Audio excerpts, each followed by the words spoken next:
Te damos las gracias, Señor, por tu infinita bondad y misericordia, porque nos concedes este tiempo, mi Dios, dentro del culto de adoración para meditar en tu palabra. Gracias por lo que nos has enseñado a lo largo de esta epístola. Señor, nos has mostrado la importancia de tu palabra, de poder comprenderla y, Señor, de retener en nuestro corazón la verdad bíblica. Señor, agradecemos, te alabamos y te glorificamos por tu preciosa gracia. Señor, por habernos mirado, Señor, de esta manera, amarnos de esta manera, entregarte tú por nosotros de esta manera, Señor, siendo que nosotros somos indignos. Así que te damos, Señor, las gracias precisamente por eso, por la gracia que tú mostraste para cada uno de nosotros, dándonos oportunidad de salvación, Señor, poniendo nuestra fe solamente en ti. Así que te damos gracias por lo que también tienes que hablarnos en esta tarde, Señor, a través de esta carta, en el nombre de Cristo Jesús. Amén. Tomen sus lugares, mis hermanos.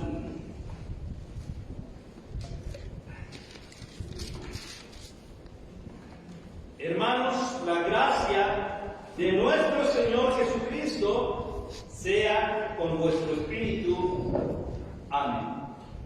Pablo termina ya de una manera drástica, total, diciendo: si después de todo lo que ya aprendimos, la gracia sigue siendo insignificante para ustedes, no hay más que eso. Pero hay que aclarar algo, porque esta es la parte final. Y si pusimos atención a la epístola, hermanos, fue con lo que inició. Así que quiero pedirle que vamos a jugar un poquito la Biblia, hermanos, ahí en el versículo 3 y 4 del capítulo 1 de esta epístola. Gracia y paz sean a vosotros de Dios el Padre y de nuestro Señor Jesucristo, el cual se dio a sí mismo por nuestros pecados para librarnos del presente siglo malo, conforme a la voluntad de nuestro Dios y Padre. Capítulo 1. ¿Con qué inicia el apóstol Pablo esta epístola? Con la gracia de Dios que es en Cristo Jesús. Con esto, hermanos, fue el primer golpe que da el apóstol Pablo sobre estas prácticas que empezaron a meterse en las iglesias de Galacia. ¿Cuál? La cuestión judaizante. Entonces Pablo hace un énfasis increíble acerca de esto.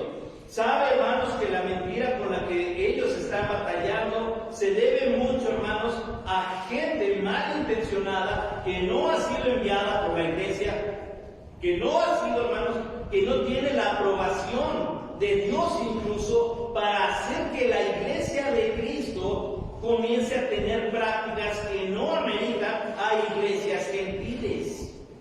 Entonces no tiene ningún caso. Y esto, hermanos, ya hubo un concilio en Jerusalén con los apóstoles que estaban vivos, con los ancianos de la iglesia, con el pastor de la iglesia. El pastor no fue de los apóstoles, recordemos, era Jacobo, Santiago, hermano de Jesús. No era de los apóstoles, pero él era el pastor de la iglesia. Y tienen, hermanos, este concilio y mandan, y dicen: ¿saben qué? No vamos a alborotar a los gentiles con cosas que no son para los gentiles.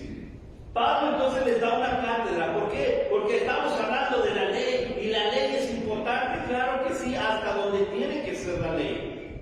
Hasta ahí nada más. Y lo que hace Pablo es dar un ejemplo, porque el argumento, hermanos, que ellos tenían en su momento era precisamente que hasta la fecha tiene todavía por ahí los judíos, que de verdad son de allá, de Judiolandia, de allá, de Israel, de allá. Ellos, su argumento es: nosotros no tenemos que hacer nada, somos hijos de Abraham. Hasta la fecha esto lo dicen ellos. Pero la epístola, hermanos, desmiente ese pensamiento. ¿Qué fue lo que hizo Abraham a diferencia de todos? Bueno, si usted lee Génesis 15:6, resulta que Dios hace una promesa y para Abraham fue suficiente. Porque ese texto es para decir que Abraham le creyó a Dios. Eso, le creyó a Dios, dice ese texto, que le fue contado por justicia. Y entonces la epístola, hermanos, aquí nos hace saber en esta epístola que aquellos que son los verdaderos descendientes de Abraham son los que tienen la fe que tuvo Abraham. Y no está hablando de la sanguínea del apóstol. Llegaron la gente, ¿verdad? Y le dijeron a Juan el Bautista, bueno, nosotros qué vamos a tener que hacer, tenemos a Abraham por padre, ¿verdad? Y Juan les echa en cara eso. No empiecen a decir, tenemos a Abraham por padre, es la forma de decirle, no les va a ayudar nada. Y no sacan con el cuentito de, somos hijos de Abraham, porque no les va a servir de nada. Entonces, hermanos, si nos damos cuenta a la luz de la Biblia, la esperanza para el mundo no está en el judaísmo. El problema, hermanos, es que hemos malentendido nuestro tiempo en la palabra de Dios. Leemos a media y nos creemos fantasiosas fábulas, así lo dice Pablo cuando lo escribe a Tito, ¿verdad? Y de repente nos damos cuenta, hermanos, wow, es verdad, tiene razón.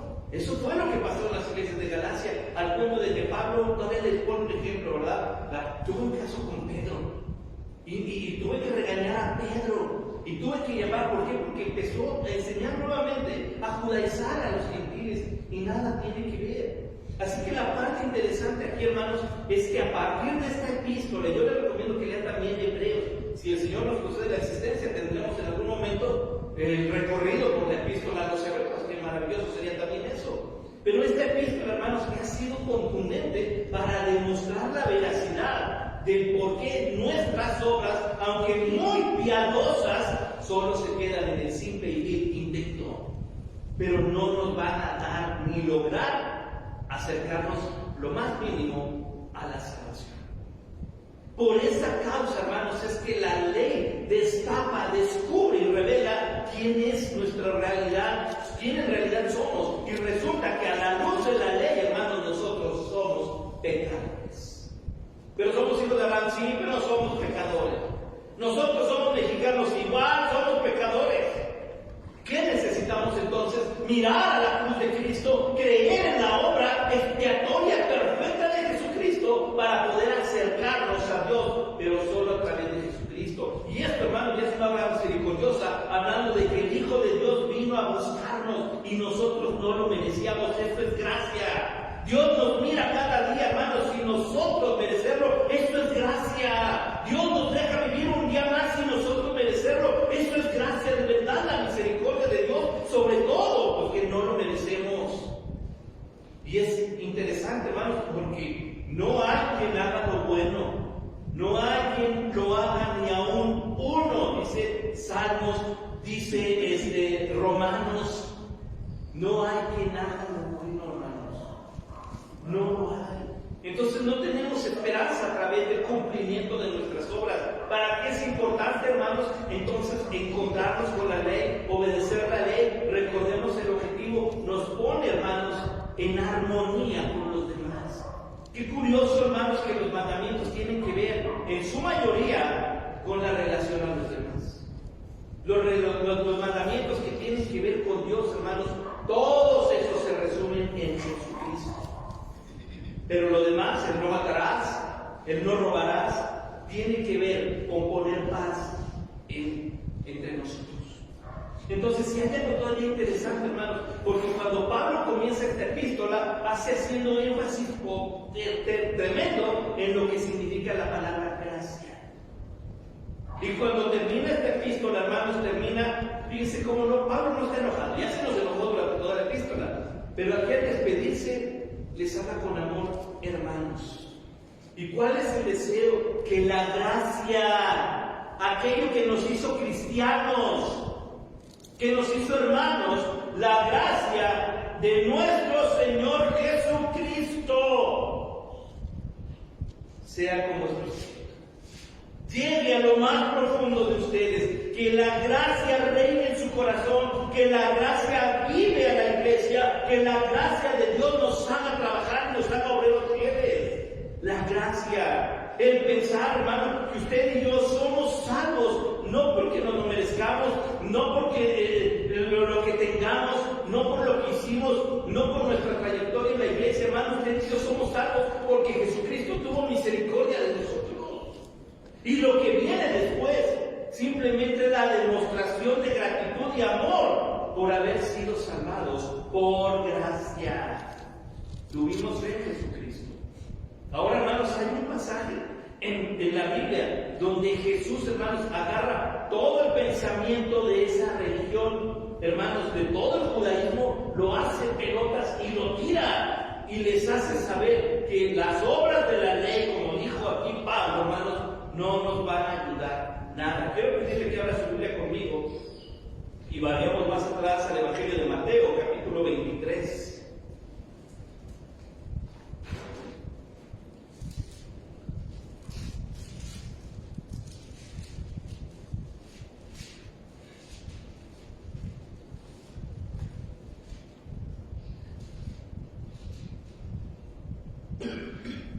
Si lo tenemos, hermanos, le voy a pedir que fije su mirada en la lectura.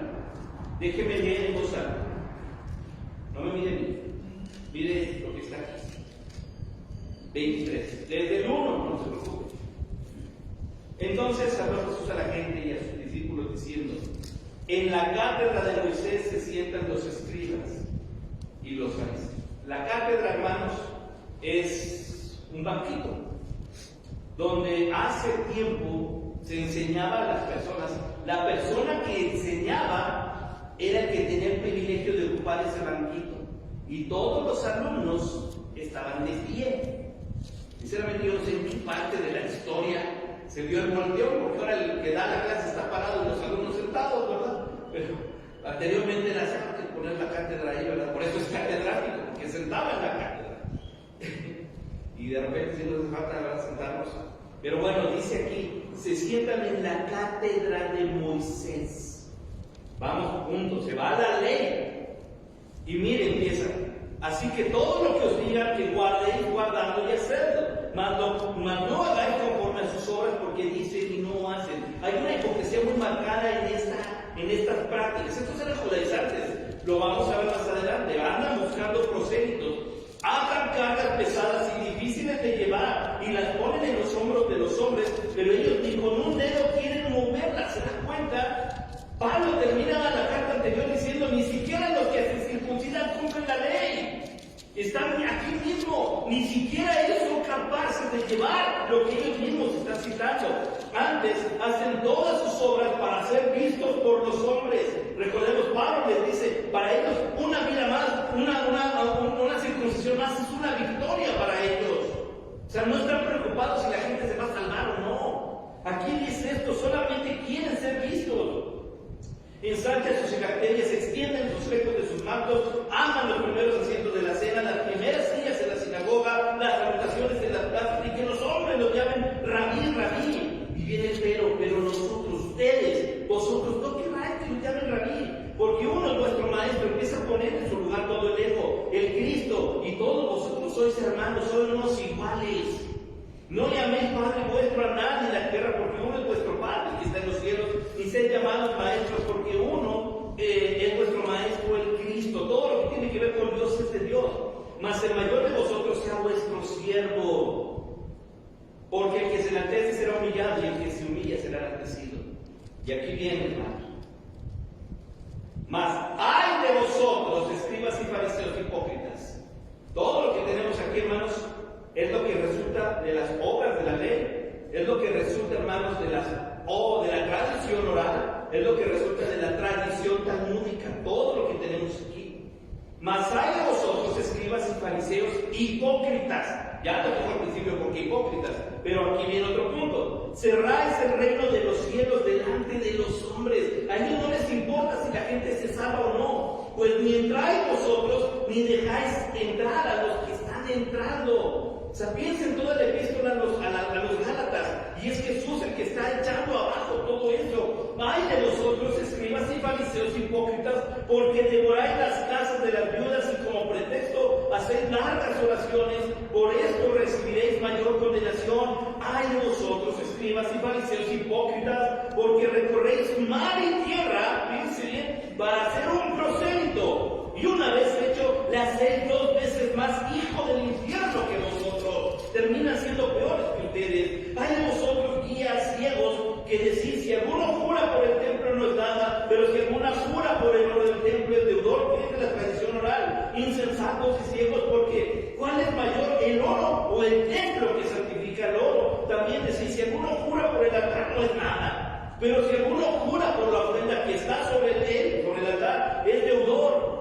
Necios y ciegos, porque ¿cuál es mayor? La ofrenda o el altar que santifica la ofrenda, mire cómo va perdiendo de vista lo santo. Pues el que jura por el altar, jura por él y por todo lo que está sobre él. Y el que jura por el templo, jura por él y por el que lo habita.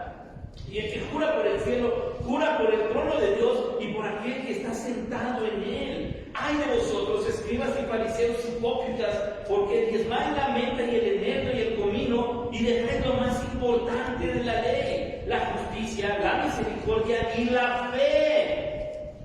Esto era necesario hacer sin dejar de hacer aquello. Acompañen su diezmo con todo esto. Siervos, guías, que coláis el mosquito y tragáis el camello. Ay de vosotros, escribas y fariseos hipócritas, porque limpiáis lo de fuera del vaso y del plato, pero por dentro estáis llenos de robo y de injusticia. Fariseo ciego, limpia primero lo de dentro del vaso y del plato, para que también lo de fuera sea limpio. Ay de vosotros, escribas y fariseos hipócritas, porque sois semejantes a sepulcros plateados, que por fuera la verdad se muestran hermosos, mas por dentro están llenos de huesos de muertos y de toda inmundicia. Y también vosotros por fuera, a la verdad os mostráis justos a los hombres, pero por dentro están llenos de hipocresía y de iniquidad. Ay de vosotros, escribas y fariseos hipócritas, porque edificáis los sepulcros de los profetas y adornáis los monumentos de los justos. Y decís, si hubiésemos vivido en los días de nuestros padres,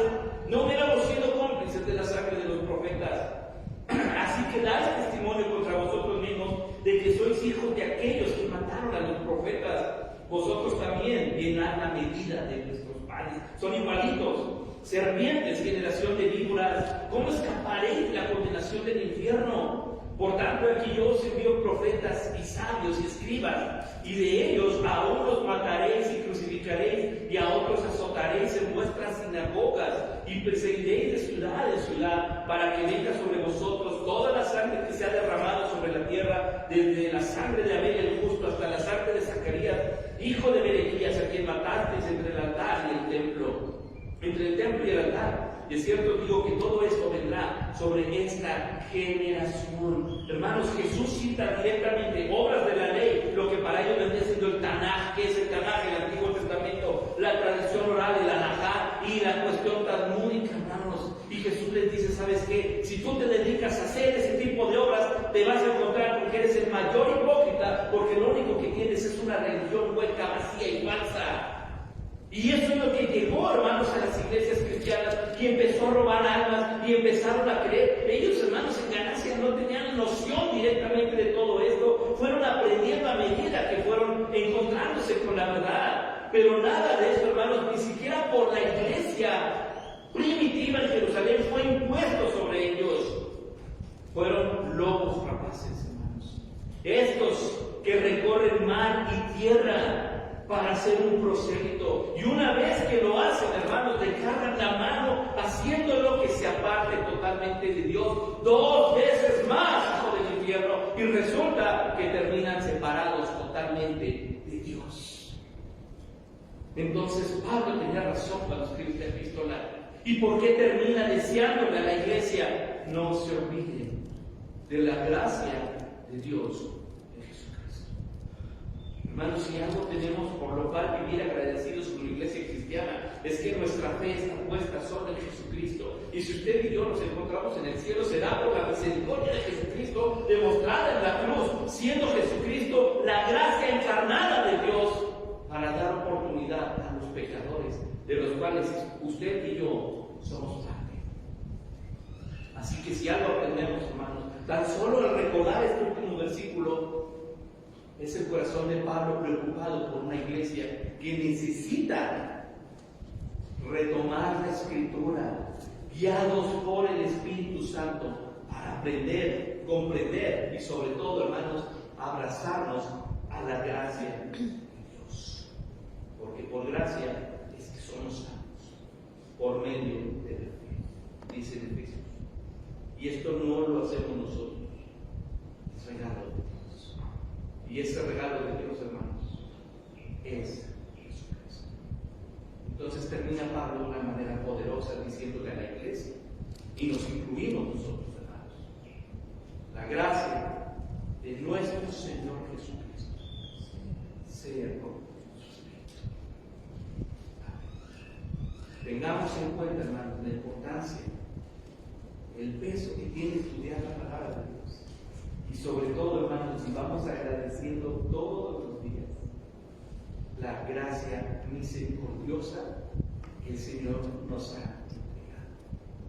Usted y yo hoy nos podemos acercar a Dios, al Creador, al Señor, aquel que ordena con su voz y todo se hace. ¿Y cómo le llamamos a Dios? Padre, solo por lo que hizo Jesucristo. Y sin Jesucristo, hermanos, no tendríamos acceso a Dios. Así que bendita sea la gracia de nuestro Señor Jesucristo. Padre, te damos gracias por tu palabra. Y gracias, Señor, nos permites culminar este recorrido por la epístola a los Gálatas. Señor, hemos aprendido mucho. Se afirma, Señor, se confirma en nuestro corazón tu palabra. Y podemos tener presente y recordar por qué dice entonces el Señor, el Maestro: separados de mí nada podéis hacer. Mi Dios, separados de ti no podemos hacer nada. Bendita tu gracia, Señor, que nos hace adeptos, Señor, simplemente nos hace aceptos delante de ti. Porque a través de Jesucristo, Señor, nuestro Salvador, es que hemos encontrado el camino para poder llegar hacia ti. Así que no permitas que, Señor, nos desviemos. Señor, tal vez lleguen ideas, lleguen filosofías, van y vienen las corrientes de pensamiento, van y vienen, Señor, las filosofías humanas, las religiones, Señor, abundan. Padre, pero tu palabra permanece para siempre. El cielo y la tierra pasarán, pero tu palabra no pasará. Así que concede, Señor, a tu pueblo, a tu iglesia, ese denuedo por estudiar tu palabra y confiar en lo que tú nos has revelado, mi Dios, para poder, Señor, aprender, crecer, madurar y permanecer en la verdad, Señor, que tú nos has revelado en la Biblia. Así que te damos gracias porque se nos revela en tu palabra la gracia preciosa de Jesucristo, al cual, Señor, nosotros aceptamos y creemos como único y suficiente Salvador, sin mover nuestro corazón de aquí. Así que permítenos, Señor, como cristianos y como iglesia, sostener, Señor, la integridad de la enseñanza bíblica pura, mi Dios. Y permítenos, Padre, conducirnos como es digno de la palabra de Dios. Señor, por tu gracia hemos sido salvados. Concédenos por tu gracia, Señor, sostenernos en obediencia hasta que tú regreses, Padre. Gracias te damos, Señor, en el nombre de Cristo Jesús.